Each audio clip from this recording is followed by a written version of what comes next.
अब तक हम लोगों ने वाक्य वाला चैप्टर पढ़ लिया था, आपको याद होगा वाक्य हम लोगों ने कल कंप्लीट कर लिया था। आज उसके आगे वाला चैप्टर बाकी है, उसको हमको पढ़ना है। ध्यान से समझिएगा इस चैप्टर में। इसका नाम है विस्मयादि बोधक अव्यय। ये आपके बुक में चैप्टर नंबर 27 है। ओके,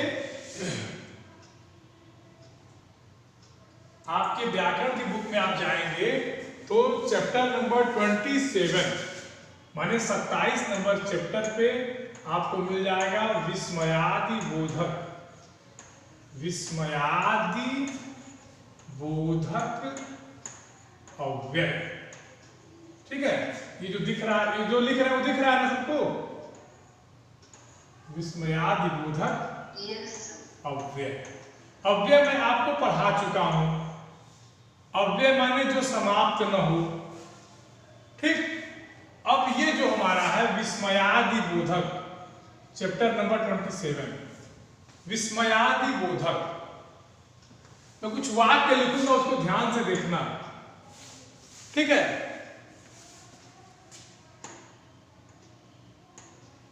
वाक्य में लिखूंगा, उसको ध्यान से देखना। हम लिखते हैं कि वाह क्या घर है।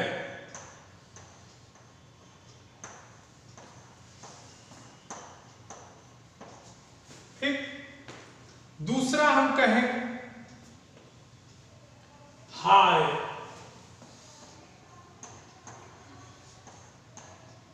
बेचारा गिर गया।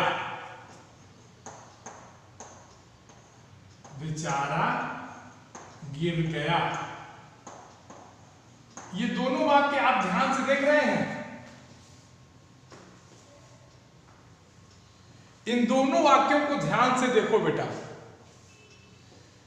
विस्मयादि बोधक अव्यय जो है, इन दोनों वाक्यों को ध्यान से देखिए। इसमें आपका जो पहला सेक्शन है,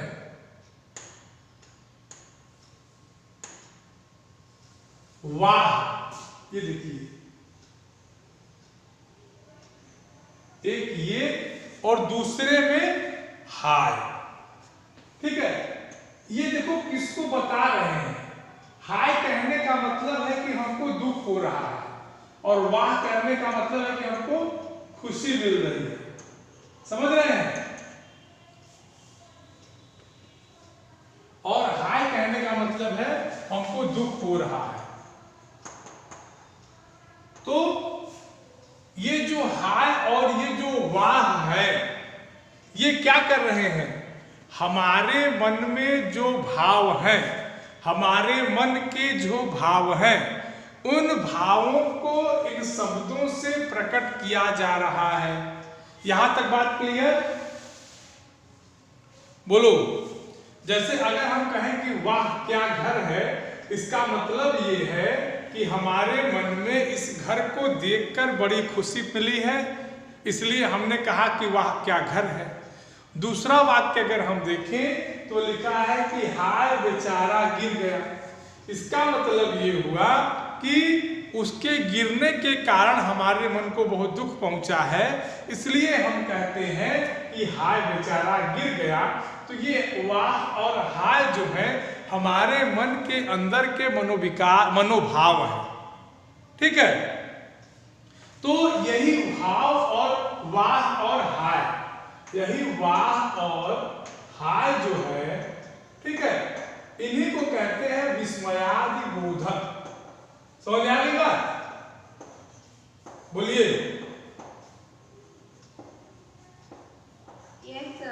यहां तक किसी को कोई दिक्कत? अब परिभाषा लिख लीजिए इसकी। जिन शब्दों के द्वारा, समझ गया? इसकी परिभाषा लिखिए। जिन शब्दों के द्वारा, यहां लिख देते हैं परिभाषा, ठीक है ना। जिन शब्दों के द्वारा,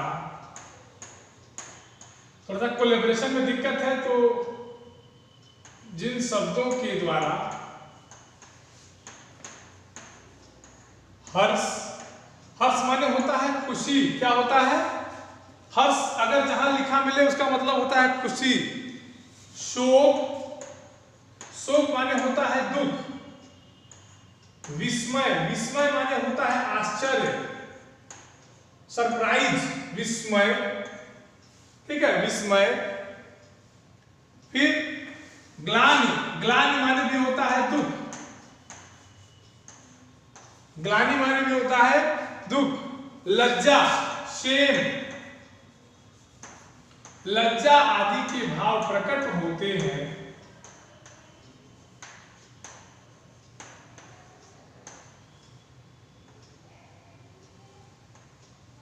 कहते हैं कि जिन शब्दों के द्वारा हर्ष, शोक, विस्मय, ग्लानि, लज्जा आदि के भाव प्रकट होते हैं, प्रकट होते माने दिखाई देते हैं, प्रकट होते हैं,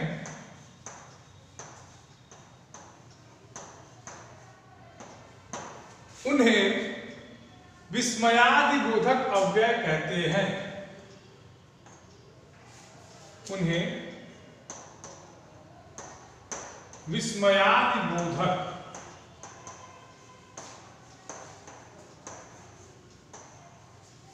उन्हें विस्मयादि बोधक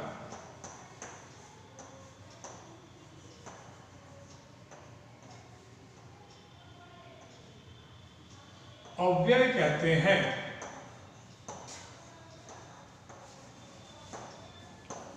समझ गए? देखो चीजें समझ में आ रही है कि नहीं? एक बार हम फिर से पढ़ दे रहे हैं तो लोगों को दिक्कत ना हो, ध्यान से समझना। कहते हैं कि जिन शब्दों के द्वारा हर्ष, शोक, विस्मय, ग्लानि, लज्जा आदि के भाव प्रकट होते हैं, उन्हें विस्मयादि बोधक अव्यय कहते हैं। ठीक, दिख रही है चीजें ना बेटा? मतलब कि ऐसे शब्द हो, हाँ, मतलब कि ऐसे शब्द हो जिनसे हमें हर्ष हो, मतलब खुशी मिले, शोक, ऐसे शब्दों के द्वारा जो है उन्हीं को कहते हैं विस्मयादि बोधक। अब देखिए, और अब इनके लक्षण क्या होते हैं, ध्यान से समझना।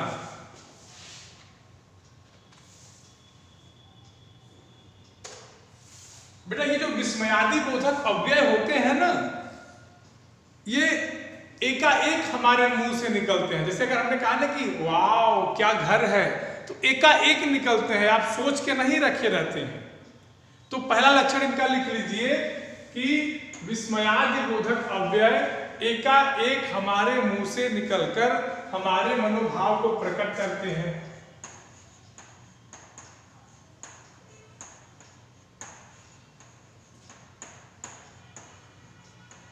विस्मयादि बोधक जो है अव्यय जो होते हैं, सर एकाएक मतलब अचानक, हाँ हाँ, अव्यय अचानक लिख लो, अचानक हमारे मुंह से निकलकर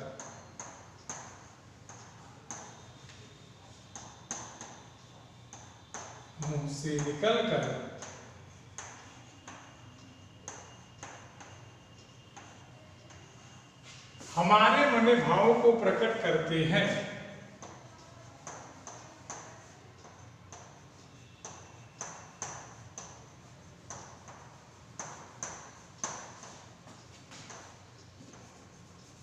दिख रहा है सबको?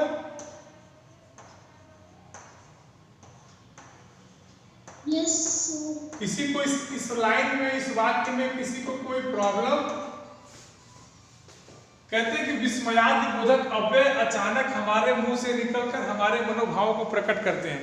कहने का तात्पर्य है कि जो इस तरह के विस्मयादि बोधक वाक्य होते हैं ना बेटा, शब्द होते हैं ना, सॉरी वाक्य नहीं शब्द, वो एकाएक हमारे मुंह से निकलते हैं। हमने कहा ना कि वाव क्या घर है, तो हम सोच के नहीं आए हैं, हमको अच्छा लगा, हमारे मुंह से निकल गया।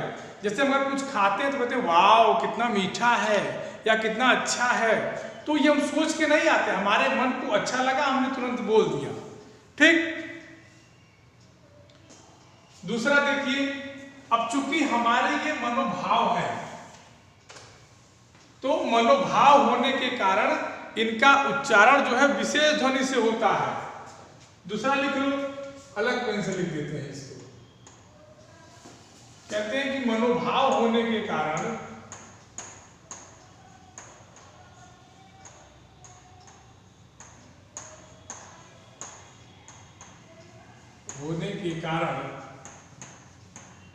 इनका उच्चारण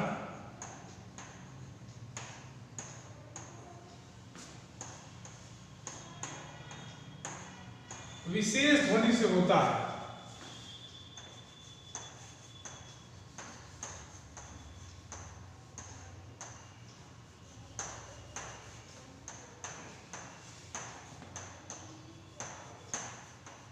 ठीक, बोलिए, ये दूसरा हो गया। तीसरा देखिए, तीसरा क्या कहते हैं? अच्छा, ये जो है, जो विस्मयादिबोधक अव्यय होते हैं ना, इनका उच्चारण हमेशा वाक्य से पहले होगा। तो लिखो, ये वाक्य के आरंभ में प्रयोग किए जाते हैं। वाक्य के आरंभ में माने शुरुआत में ही इनका प्रयोग होगा।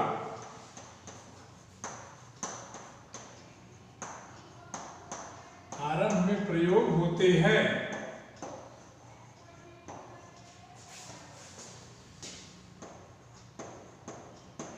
ठीक, इतना समझ में आया सबको?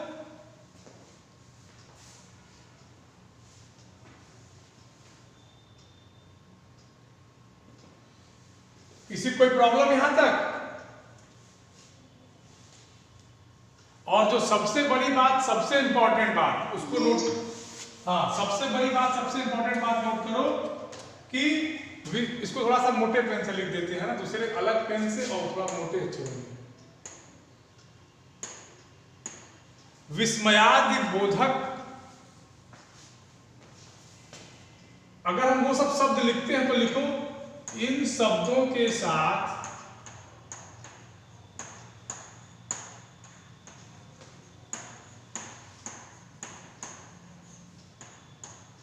विस्मयादिबोधक चिन्ह। देखो, सबसे इंपॉर्टेंट बात है बेटा, विस्मयादिबोधक चिन्ह सबसे इंपॉर्टेंट बात है, मैं बार बार कह रहा हूं। विस्मयादिबोधक चिन्ह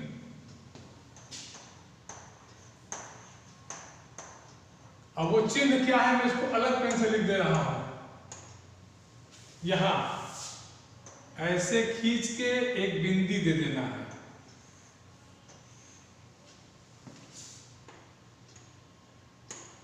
विस्मयादिबोधक चिन्ह अवश्य लगाते हैं।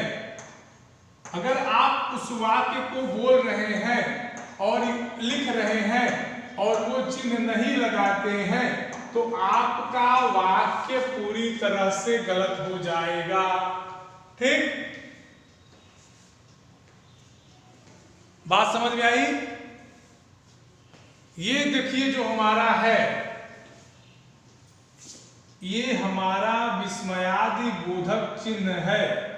इसको जरूर से नोट कर लेना। इसके अलावा, इसके बगैर मेरा काम नहीं चलेगा। जैसे देखो, अगर हम लिख दें, इसको नोट कर लिए सब लोग?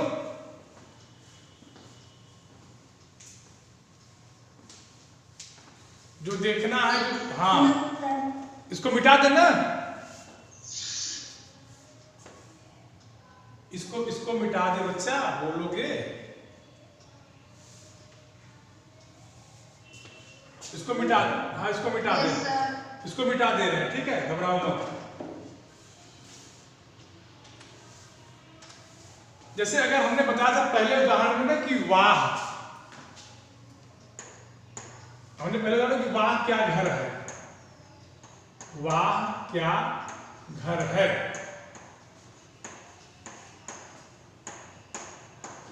अब देखो, ये वाह के बाद हमने ये विस्मयादिबोधक जो चिन्ह है हमारा, इसको हमने लगाया है कि नहीं लगाया है?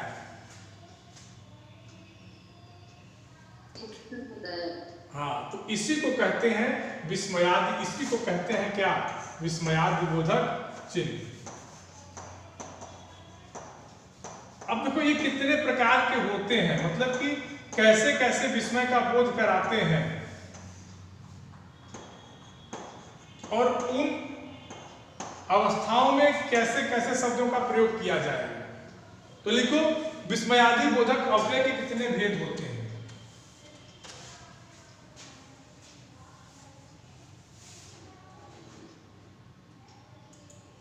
समझो, यहां लिखो विस्मयादि अव्यय के विस्मयादि बोधक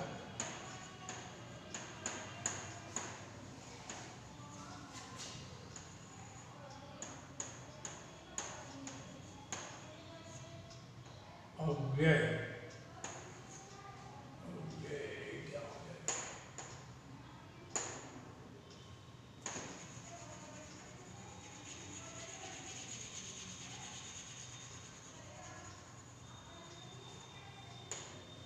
विस्मयादि बोधक अव्यय।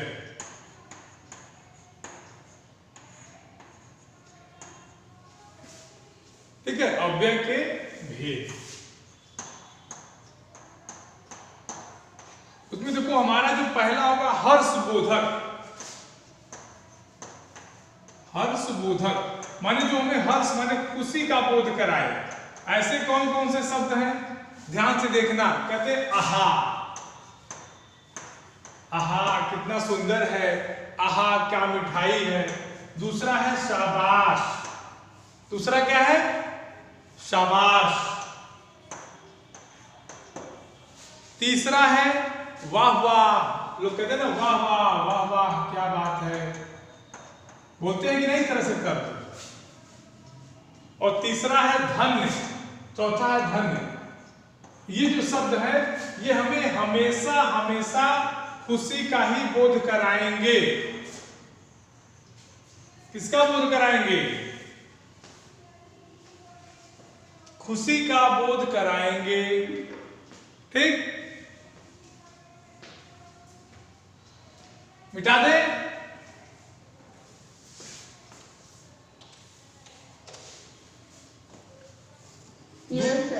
दूसरा है विस्मयादि बोधक, स्वीकृति बोधक। इसको बेटा आप लोग पढ़ लीजिएगा, इसमें कुछ है नहीं। ठीक है ना, ये जो दिए गए हैं दो 10 भेद आपको दिए गए हैं ना, इस पे हमने आपको बता दिया। इसको आप पढ़ के लिख लीजिएगा और याद कर लीजिएगा। इसको पढ़ के, इसको जो है कर आप क्या करेंगे कि पढ़कर याद करना है। ठीक है,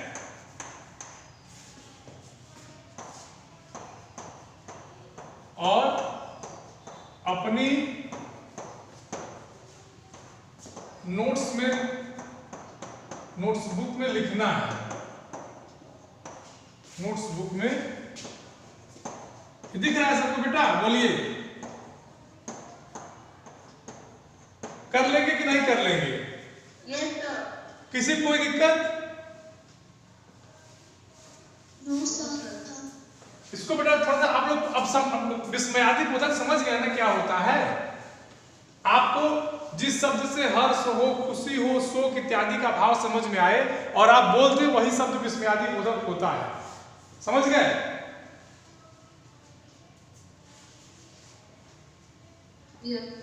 किसी को कोई प्रॉब्लम है इसमें? ये आपका चैप्टर समाप्त हो गया है। इसका एक्सरसाइज देखेंगे कि नहीं देखेंगे?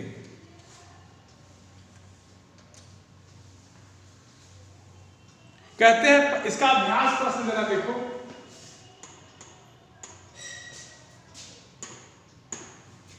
कहते हैं विस्मयादि बोधक की परिभाषा दीजिए। समझिए बात को, क्या लिखते हैं।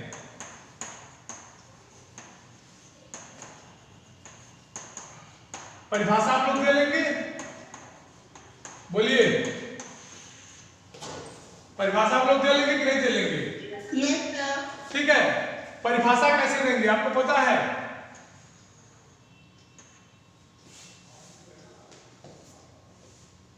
परिभाषा आप लोग आपकी किताब में परिभाषा दी हुई है। कहते कि उदाहरण सहित एक उदाहरण लिख देना, किताब से लिख देना। क्या लिख दोगे? वाह क्या घर है, बोलो, लिख दोगे? या तो लिख देना हाय बेचारा गिर गया। समझ में आ गई बात? ठीक। दूसरा प्रश्न कह रहे हैं कि उचित विस्मयादि बोधक से रिक्त स्थानों की पूर्ति करिए। तो आपको जो मैंने 10 भेद बताए हैं ना, उसी 10 भेदों में से बेटा आप उचित शब्द चुन करके उसी रिक्त स्थान की पूर्ति कर दीजिएगा। जो प्रॉब्लम होगी नहीं समझ में आएगा हमसे पूछ लीजिएगा, लेकिन गलत मत लिखिएगा। ठीक। तीसरे में वाक्य बनाना है और कार्य पत्रिका है। अगले वाली क्लास में हम पढ़ेंगे, जो हमारा अगला चैप्टर होगा वो होगा पद परिचय। ठीक है, अगले वाली क्लास में चैप्टर नंबर 28 पढ़ेंगे, उसका नाम है हमारा पद परिचय। आप लोग पद परिचय, पद के बारे में घर से पढ़ के आएंगे। बोलिए, सही बात है कि नहीं? हाँ, घर से पढ़ेंगे, पढ़कर कक्षा में आना है। ठीक है। किसी को बताओ कोई प्रॉब्लम है तो बोलो। कोई भी प्रश्न जहां तुमको लगता हो कि दिक्कत है, कोई ऐसा प्रश्न है जहां तुमको लगता है कि दिक्कत है?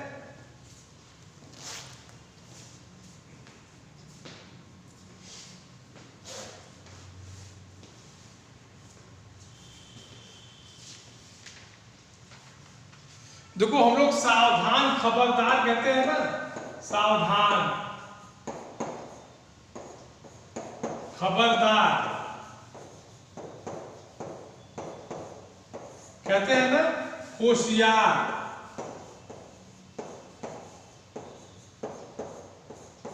ये सब बेटा क्या है? सावधानी बोधक है। क्या है?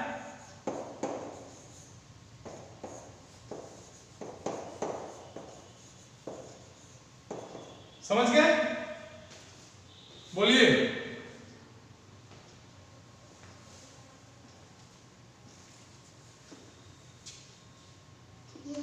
अब जिसको जो प्रॉब्लम हो पूछो, जहां भी प्रॉब्लम हो पूछो, जो भी ना समझ में आई वो चीजें पूछो।